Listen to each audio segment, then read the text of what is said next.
You want to believe that your values are yours, that your sense of right and wrong, good and bad, strength and weakness is authentically chosen, born from personal experience or rational reflection. But here's the first uncomfortable fracture.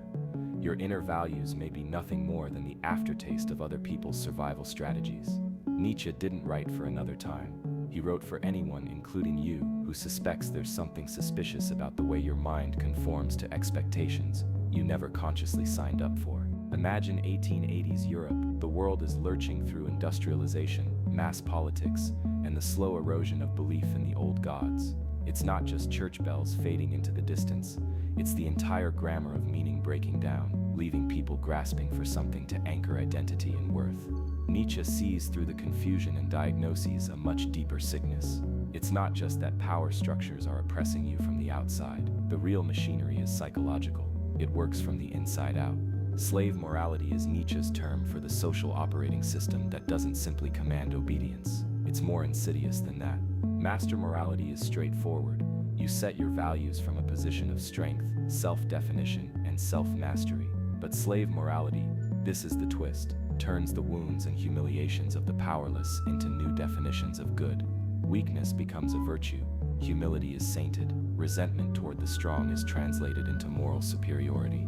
It's not just victimhood or passive aggression. It's a systematic engineered inversion that mutates the meaning of good itself. Slave morality seeps in quietly, like software defaults you never realize you've agreed to. The truly disturbing part, this value system doesn't need to be enforced with violence or threats. Once installed, you become a self-patrolling agent, propagating the very beliefs that keep you domesticated. Industrial society perfected the mechanisms, schools, media, work routines, but now, in your own time, the apparatus has gone digital and invisible. If you despise the game, why are you still playing by its rules? How much of your ambition, your guilt, even your desires, are pre-approved by an economic and social machine you never truly questioned? The machinery of mass manipulation isn't nostalgia. It's the background process still running on your psyche, silently redirecting your instincts toward obedience, conformity, and psychological dependence. Here's where it gets personal. This isn't simply history or theory. The way you police your own boundaries, the discomfort you feel when you contemplate breaking out of the status quo, these are symptoms of manufactured restraint. You may have assimilated values engineered by those who needed you docile, someone easy to manage, someone who would never threaten the order of things. You're left with a choice, but are you even aware of the forces making it for you? Because the next level of this machinery isn't just historical. Today, it is embedded in every algorithmic feed, every viral trend, every frictionless act of scrolling. You aren't merely adapting to your environment, you may be actively participating in your own weakening. Are you complicit in your own weakness, or are you ready to confront how deep this control really goes? Look at your fingers right now. Scrolling, tapping, swiping. You think you're free, don't you? But your doom scroll is their harvest. Every outrage you click energizes a machinery that feeds on your fatigue. This is not paranoia. This is the updated blueprint of Nietzsche's slave morality, not just reanimated, but streamlined and upgraded for the gleaming factory of the 21st century mind. Think back to late 19th century Europe. Nietzsche watched mass politics, industrial machines, and crumbling churches birthing a crisis of values. That world manufactured conformity and called it virtue. Now, your newsfeed and smartphone have taken over. The hand of the priest swapped for the algorithm's velvet leash, soft to the touch, tighter by the second. The algorithm is not a cop. It's an engineer of will, a craftsman of your psychic environment. It doesn't force you.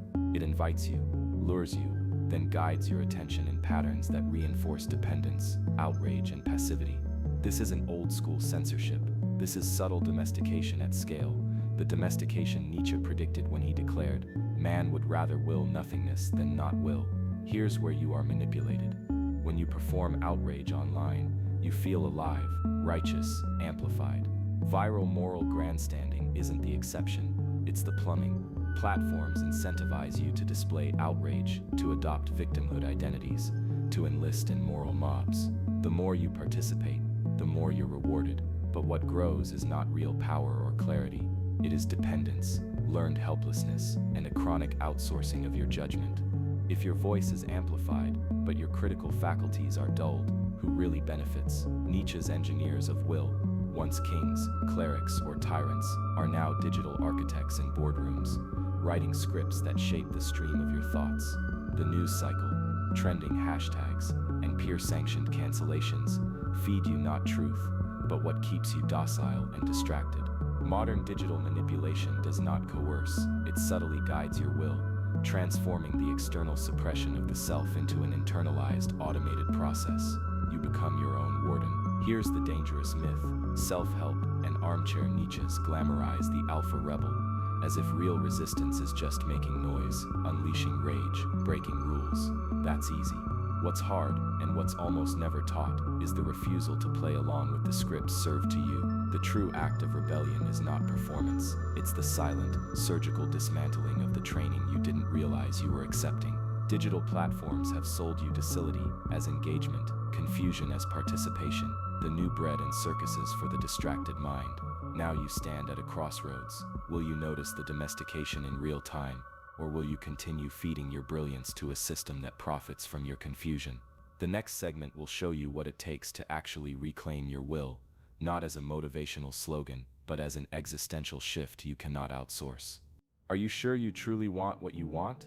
Before you reach for that next scroll, that next binge, that next bit of validation, stop and look a little deeper. Because right now, in this exact moment, you are being nudged, subtly, relentlessly, by forces you rarely question. This isn't some distant conspiracy. This is the invisible script running through your choices, your beliefs, even your sense of self.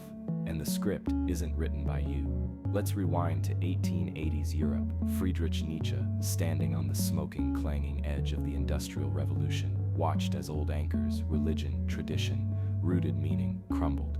Factories rose where cathedrals once ruled the skyline. The world was speeding up, and with it came a crisis of values. Who would tell you right from wrong now? Nietzsche saw what few dared in the absence of inherited meaning. Something new fills the void, but it isn't enlightenment.